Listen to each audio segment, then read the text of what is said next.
లీకుల్ని ఎలా చూడాలి?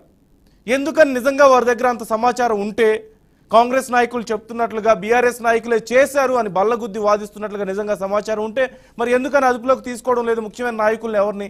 కేవలం ఎందుకని అధికారులతోనే సరిపెట్టాల్సి వస్తుంది అనే ప్రశ్నలు కూడా ఇప్పుడు తెర మీదకి వస్తున్నాయి. ఈ అంశాల గురించి ఈరోజు మనం డిస్కస్ చేయబోతున్నాం. మనతో బెల్లం వేణు జాయిన్ అవుతున్నారు, బీఆర్ఎస్ నేత. అలాగే శ్రీనివాసరెడ్డి కాంగ్రెస్ నాయకులు మనతో జాయిన్ అవుతున్నారు. ముందుగా శ్రీనివాసరెడ్డి గారితో మాట్లాడదాం.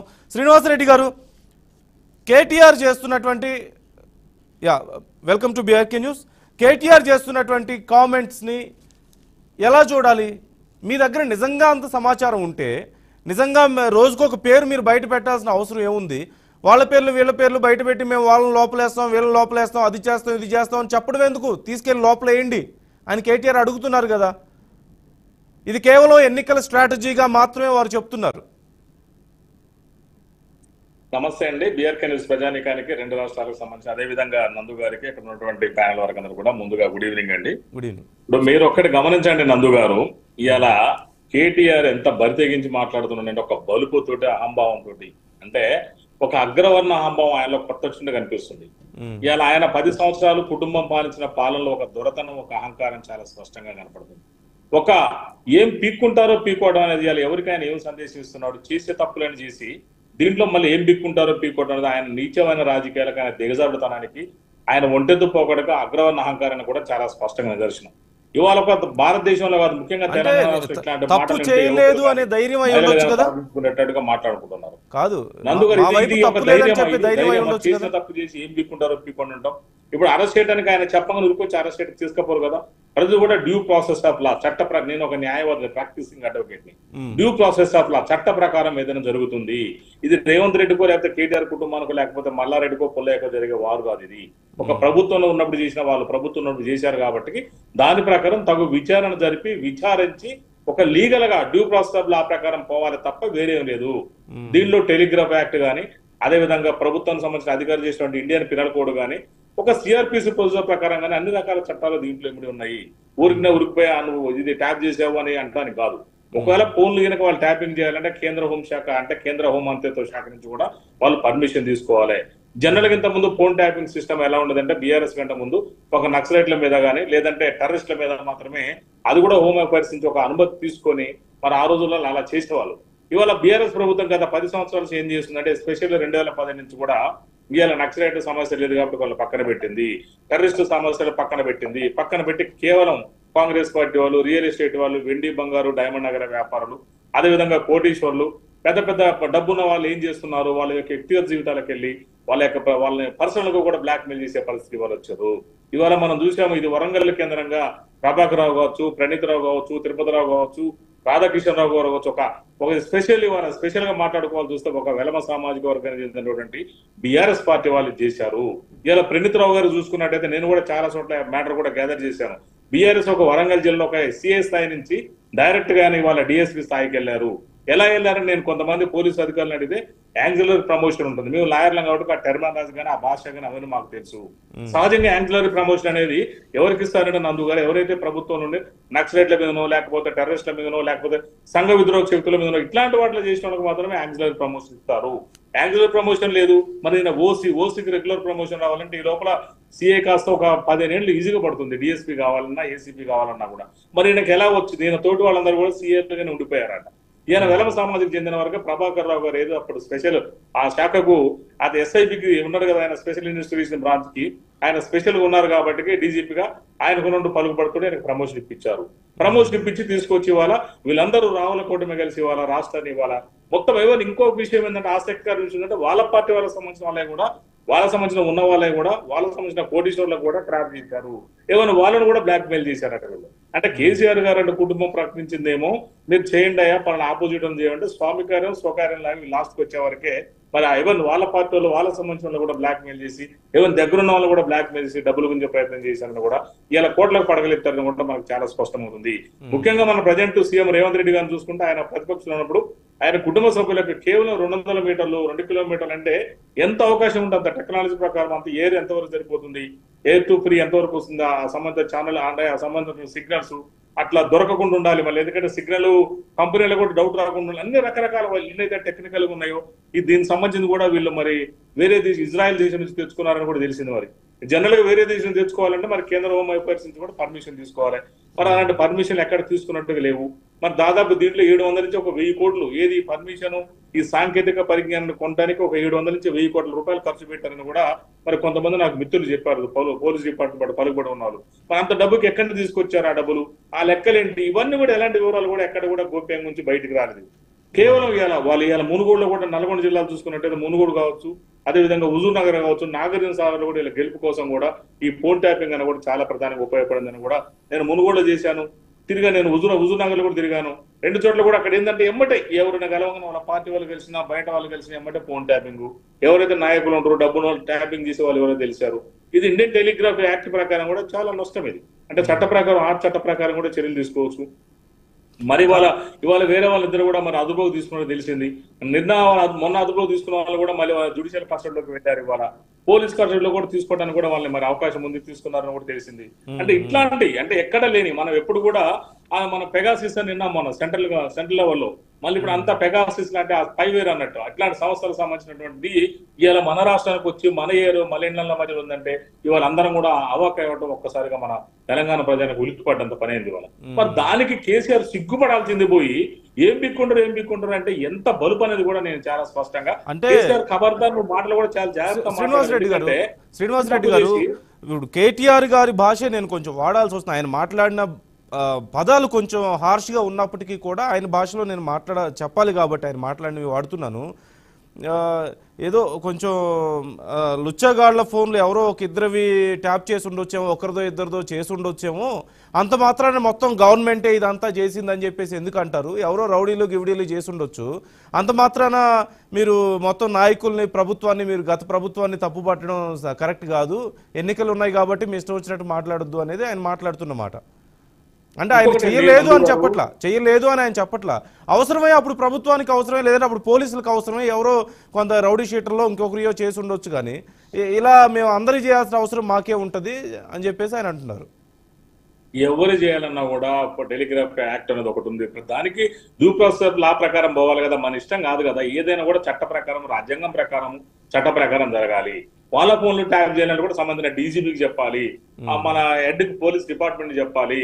అదేవిధంగా వాళ్ళ సంబంధించిన ప్రభుత్వాల నుంచి కూడా పర్మిషన్ తీసుకోవాలి, రిటర్న్ తీసుకోవాలంట. దీంట్లో మళ్ళీ కూడా కాదు, ఓరలకు కూడా కాదు, తీసుకొని ట్రాప్ చేయాలి. అది కూడా ఏంది, వాళ్ళ వల్ల నష్టము, సంఘ విద్రోహ శక్తులు, టెర్రరిస్టు, నక్సలైట్లు, దేశానికి వీళ్ళ వల్ల ప్రమాదం, అట్లాంటి వాళ్ళని చేయాలంటేనే పర్మిషన్ తీసుకోవాలి.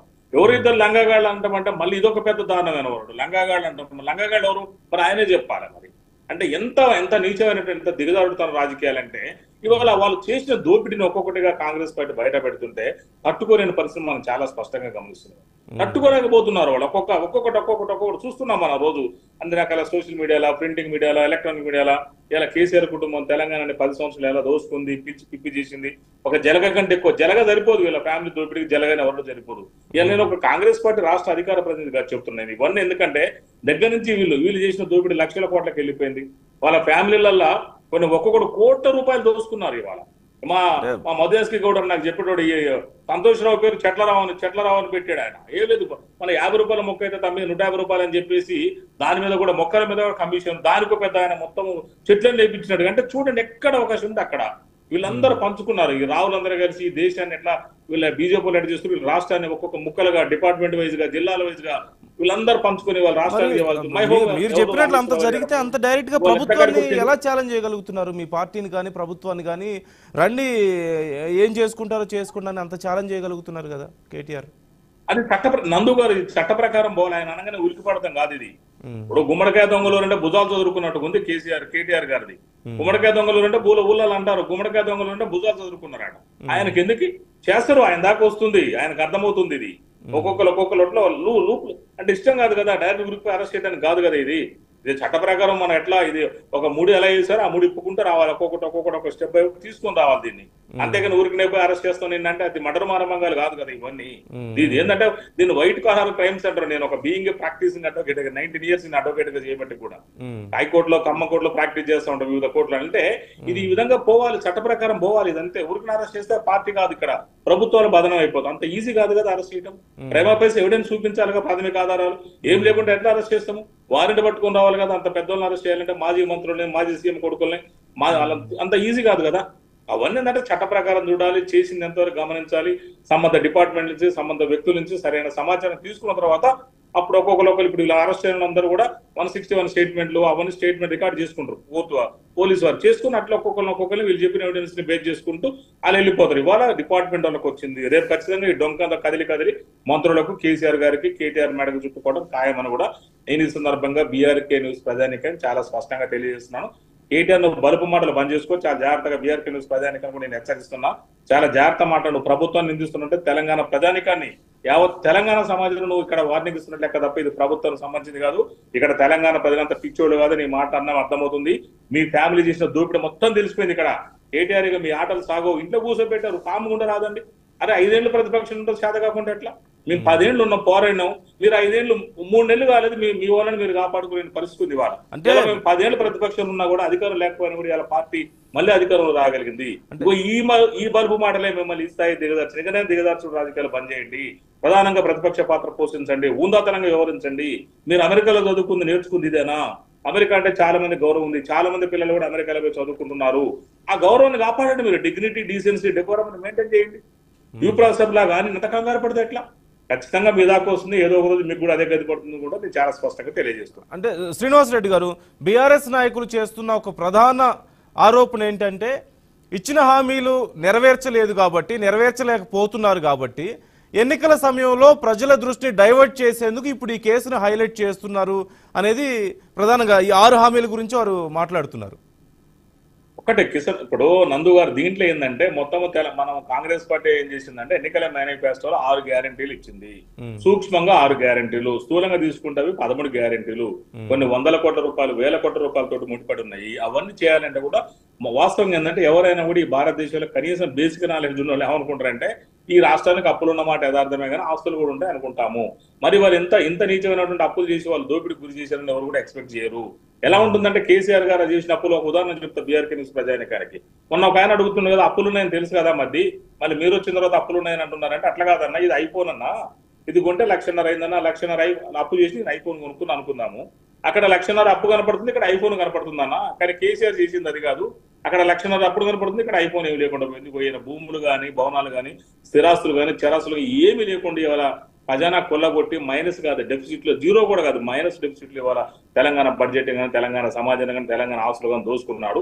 ఈ పరిస్థితులు ఎవరు కూడా ఎక్స్పెక్ట్ చేయరు. ఇది ఇప్పుడు కాంగ్రెస్ పార్టీ ఇచ్చిన 13 గ్యారెంటీలు ఇవన్నీ అమలు చేయడం నథింగ్. కాంగ్రెస్ పార్టీ ఎప్పుడో అమలు చేసేది. కానీ ఇంత దారుణంగా ఇంత మైన్యూట్ లెవెల్లో అప్పులు చేసి దోసుకుని ఏం లేకుండా పోతారని ఎవరు కూడా ఎక్స్పెక్ట్ చేయలేదు. కేటీఆర్ గారు ఒక రోజు అంటారు మేము ఆస్తుల యొక్క విలువలను కూడా పెంచాం కదా, మేము ఆస్తులు పెంచామంటే ఆస్తులు ఆయన జరగలేదండి. నేను చాలా స్పష్టంగా కాంగ్రెస్ నాయకులకు చేయడం చేతగా ఇలా మాట్లాడుతున్నారు అనేది బీఆర్ఎస్ నాయకులు చెప్పుకుంటాడు. నందు గారు చెప్పండి. కాంగ్రెస్ నాయకులకి వారు ఇచ్చిన హామీలు అమలు చేయడం చేతగాక ఇలా మా మీద నెట్టే ప్రయత్నం చేస్తున్నారు అనేది బీఆర్ఎస్ నాయకుల వాదన. మీరు మాట్లాడుతున్న బీఆర్కే న్యూస్ కూడా అదే చెప్తున్నా. మన వాళ్ళకి ఏమంటుందంటే మీరు ఇవన్నీ చేశారు కాబట్టి అమలు చేయడం ఏంటంటే ప్రాక్టికల్ గా కొన్ని డిఫికల్టీస్ ఉన్నాయి. అట్ ద సేమ్ టైం ఒక్కొక్కటి ఇప్పటికే 5 అయిపోయినాయి.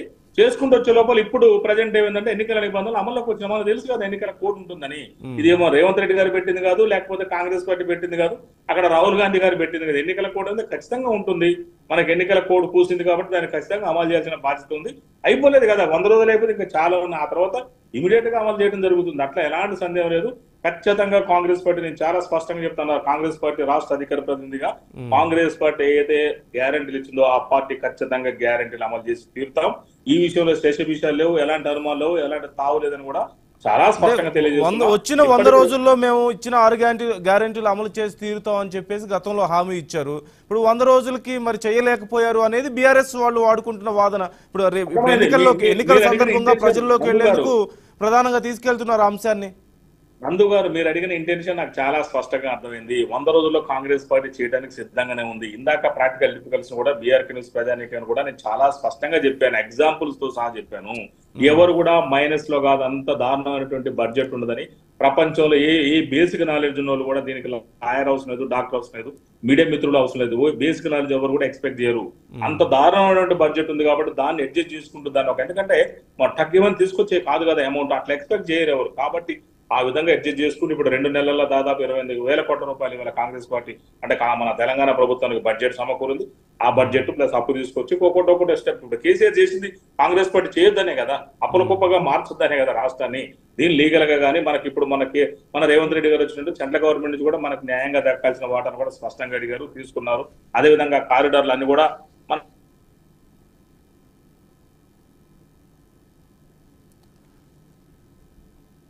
మీ